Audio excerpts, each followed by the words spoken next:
nombor 26. Terima kasih Yang Mohd Datuk Speaker dan Yang Mohd bahagian dalam. Yang Mohd Datuk Speaker, nampaknya banyak soalan mengenai air yang telah pun dijawab. Mungkin summarize tak saja dalam gulung ya Speaker.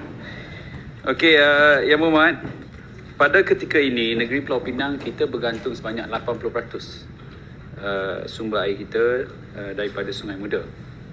Maka untuk memastikan keselamatan air negeri Pulau Pinang, kita sememangnya memerlukan satu sumber air mentah ataupun sumber air yang baru bagi menampung bekalan air untuk penduduk negeri Pulau Pinang. Oleh itu, kerajaan negeri telah menyusuli cadangan projek air Perak Pulau Pinang. Dan kerana projek pemindahan air ini mampu untuk menampung keperluan air kita sehingga tahun 2050. Terdapat 3 rasional utama untuk projek air Perak Pulau Pinang ini. Yang pertamanya, ia akan mengoptimumkan sumber air mentah sedia ada, iaitu Sungai Perak, untuk manfaat Pulau Pinang dan juga negeri Perak. Perkongsian sumber untuk pembangunan wilayah dan pertumbuhan sosioekonomi ini juga adalah selaras dengan matlamat keseluruhan Northern Region Economic Corridor ataupun NCER. Kedua, ia juga adalah penyelesaian yang cost efektif. Kerana apa Yang Mohd? Kos pembangunan projek air Perak Pulau Pinang ni adalah jauh lebih rendah kalau kita nak bandingkan dengan kaedah-kaedah perawatan air yang lain. Contohnya kalau kita nak buat desalination ataupun penyah garaman, itu cukup mahal. Mahal bukan saja dari segi infrastruktur tapi dari segi tenaga elektrik yang perlu digunakan untuk membuat proses penyah garaman tersebut. Maka dari segi cost efektif tu, kita mengambil air terawat daripada negeri Perak pun adalah lebih baik daripada membuat kaedah-kaedah lain. Yang ketiga, projek ini adalah projek penyelesaian jangka panjang. Kerana seperti saya sebut tadi, dia mampu bertahan sehingga tahun 2050.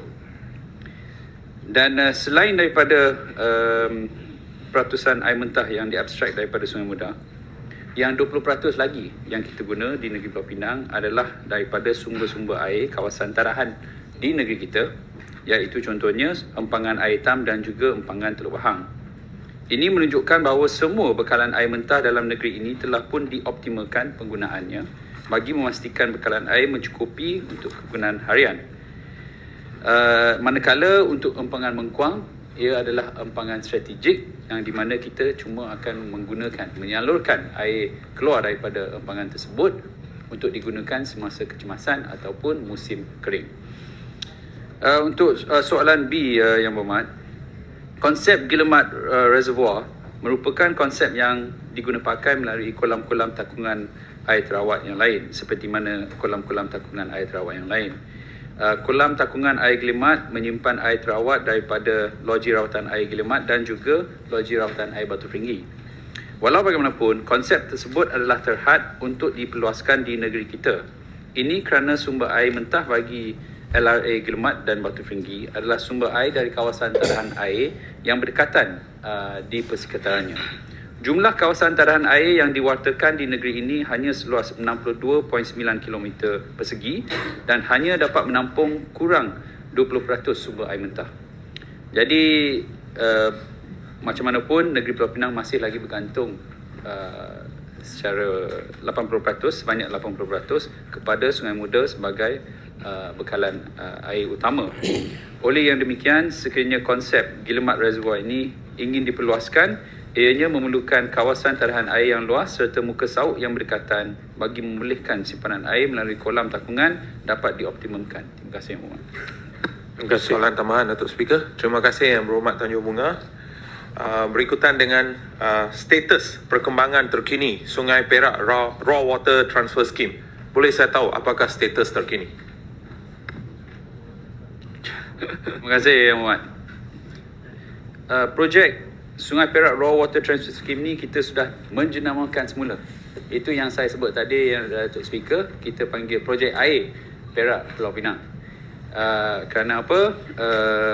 Berdasarkan pada maklumat yang terkini dan juga persetujuan daripada Kerajaan Negeri Perak, mereka hanya sanggup untuk menjual air terawat dan bukan air mentah. Oleh itu ada penjanaan semula projek tersebut dan rundingan sedang berjalan antara dua negeri ini. Yang Mohd Speaker, sebenarnya projek pemindahan air dari Sungai Perak ni bukan satu projek yang baru yang kita dah bincang lebih daripada 10 tahun dan bukan juga satu projek yang kita timbul secara sewenang-wenangnya. Sebenarnya banyak kajian sudah dibuat. Kajian dari pihak Negeri Pulau Pinang, PBA telah buat kajian dan juga dari pihak kementerian. Yang terbaru pada tahun 2022, kementerian masa itu dipanggil KASA telah menghasilkan satu laporan yang dipanggil Laporan Akhir Penilaian Option dan Kajian Pra-reka bentuk kejuruteraan bagi cadangan projek skim pemindahan air Sungai Perak untuk bekalan air Utara Perak dan Negeri Pulau Pinang. Dan kajian tersebut telah membuktikan bahawa Sungai Perak mempunyai cukup kapasiti, boleh membekalkan sebanyak 1,500 MLD kepada Negeri Pulau Pinang dan juga Utara Negeri Perak. Dan keperluan Negeri Pulau Pinang sehingga tahun 2050 hanya sebanyak 700 MLD. Jadi more than enough. Maka sekiranya dapat di abstract air sebanyak 1,500 tu, dia akan membawa manfaat bukan sahaja kepada Negeri Pulau Pinang. Kita perlu 700, yang baki 800 tu boleh digunakan untuk pengairan, untuk kegunaan pengguna di Negeri Perak juga. Jadi projek ini adalah projek yang akan membawa manfaat kepada kedua-dua negeri dan oleh itu kita harap dapat dipercepatkan program tersebut, projek tersebut. Terima kasih. Bukit Tambur. Soalan tambahan. Bukit Tambur.